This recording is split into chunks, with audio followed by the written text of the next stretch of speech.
Hey everyone, it's Macfarlane here, and today we're going to be taking a look at Interstellar and how Christopher Nolan created an antagonist right under our noses.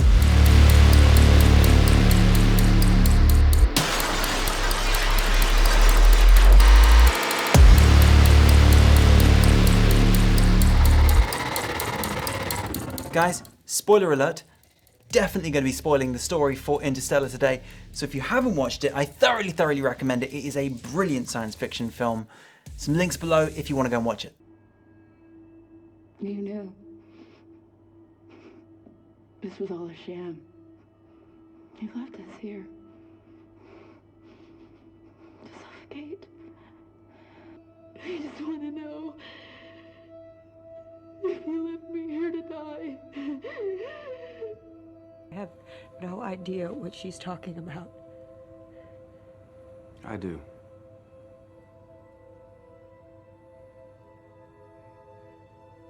Well, he never even hoped to get the people off the earth. No.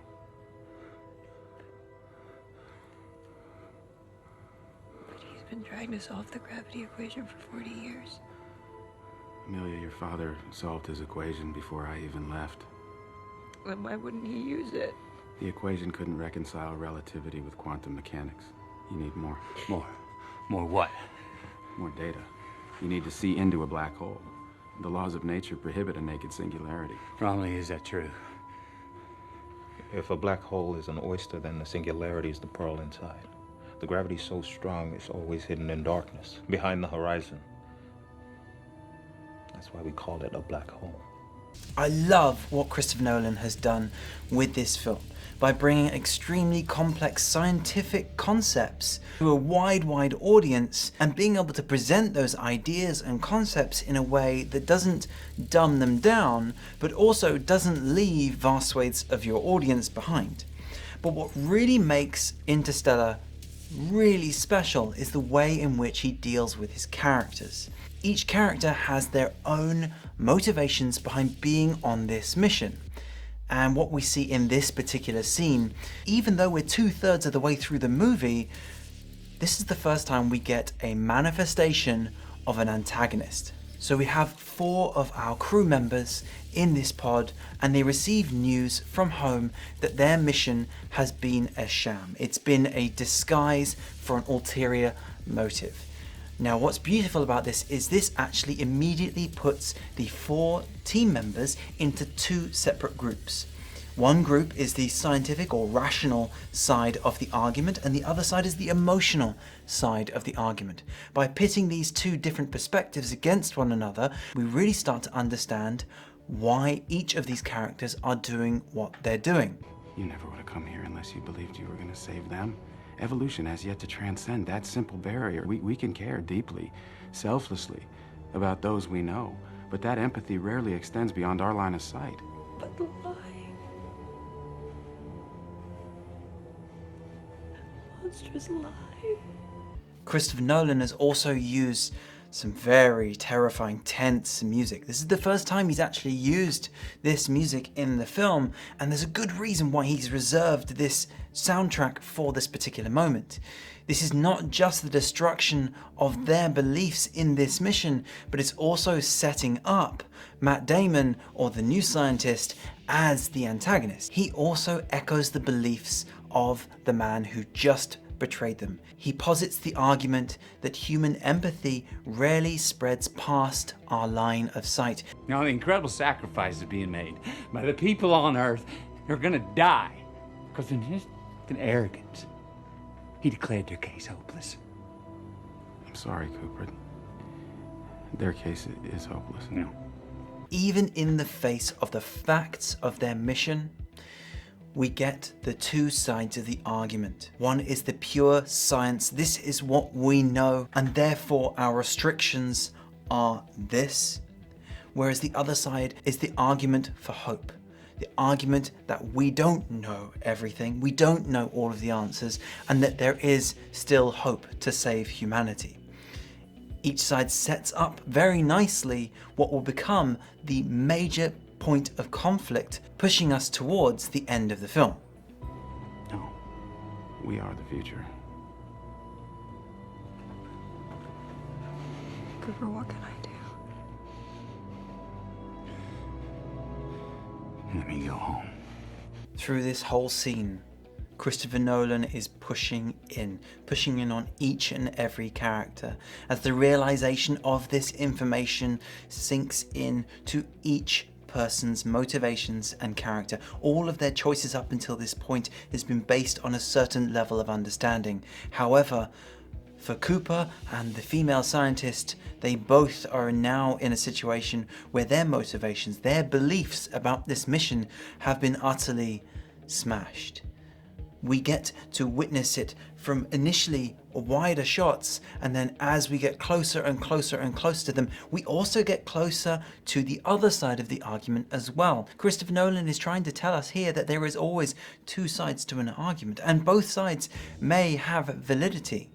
It is up to us to decide which side we believe in. The audience are almost always going to base their judgments and their beliefs on who is the protagonist and which is the morally correct argument. Throughout this moment of drama, Christopher Nolan has also set the stage for our key antagonist in the film.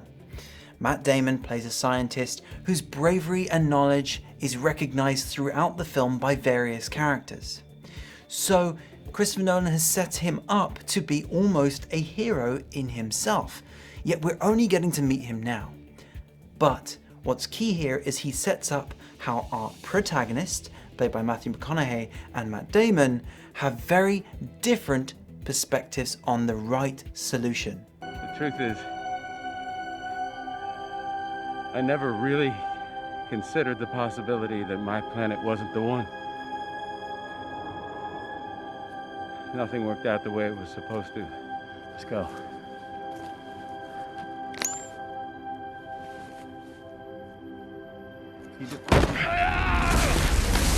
As this scientist now tries to kill Cooper to try and save himself, we realize the real two sides of this argument.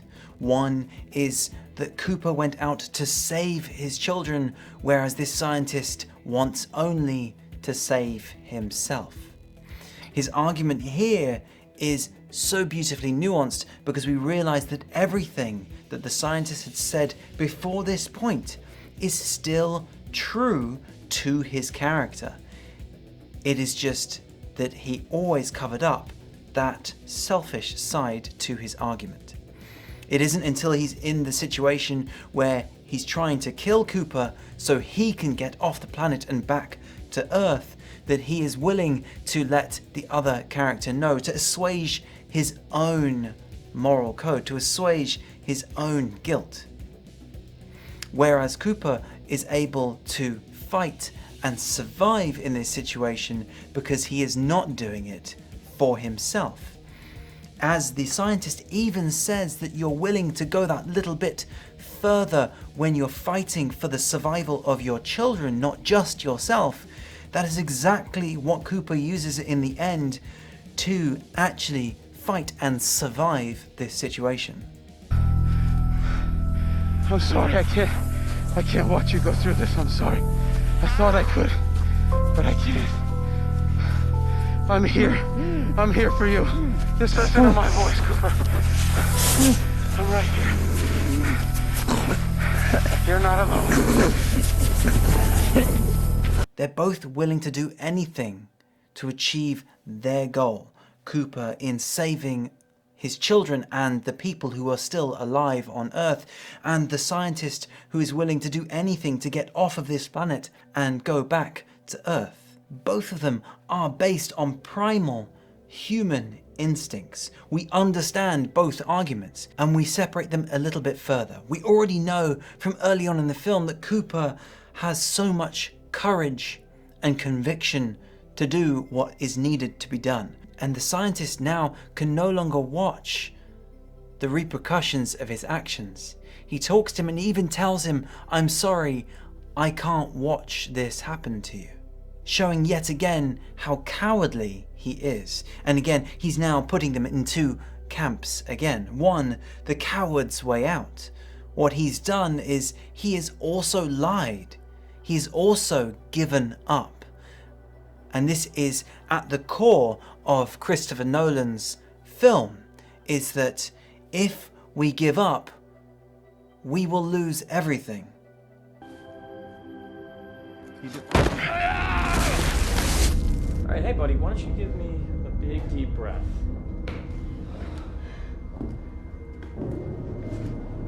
What is this? What's beautiful here is that Christopher Nolan has also set up a simultaneous argument back on Earth with the exact same core principles. Murph, who is never going to give up, she is always hopeful that there will be a way. And the brother who has ultimately given up, he is even unwilling to save his own family. Even in the face of one of his children dying, he still refuses to get the help required. Whereas at the moment that Cooper finds his communication device, Murph back on Earth also finds the resolve to try again, to never give up hope that people can be saved.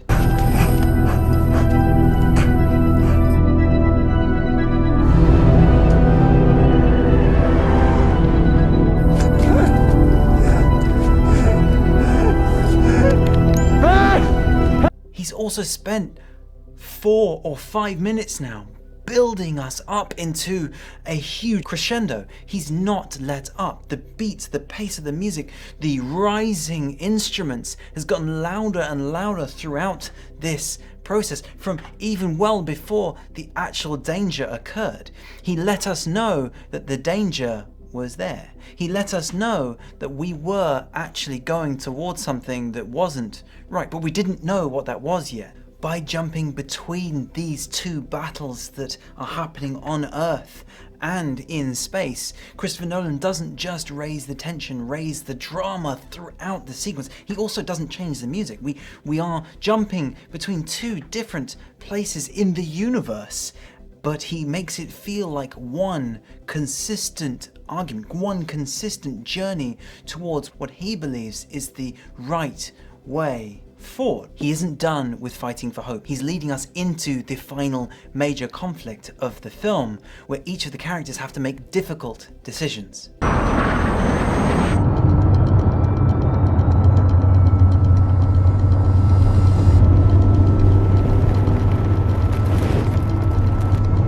Tars, 10 o'clock. To add even more tension and dynamism to the scenes as each of the spaceships are flying off into space, and the shots on the cars as they drive through the spaces, they're no longer smooth and controlled. There's edginess to them, there's movement to them, even as the spaceship flies into space, whereas before we've seen it as utterly smooth and weightless, is now jarred as they race into space through the air. We feel the urgency in each and every shot. So in summary, Christopher Nolan has built a lattice of conflict towards the end of his film, but what truly makes this film brilliant, and especially this sequence of conflict towards the end of the film, is that he has underpinned it with the moral question of his film. The film is saying, as long as we are hopeful, we can find a way. And especially in today's age, with everything from pandemics to global warming, we need every bit of hope we can get. Thank you for joining me today. If you enjoyed today's content, hit subscribe, smash that like button, hit the bell icon as well while you're at it. I'll wait. And find below some links to up your game on your next film.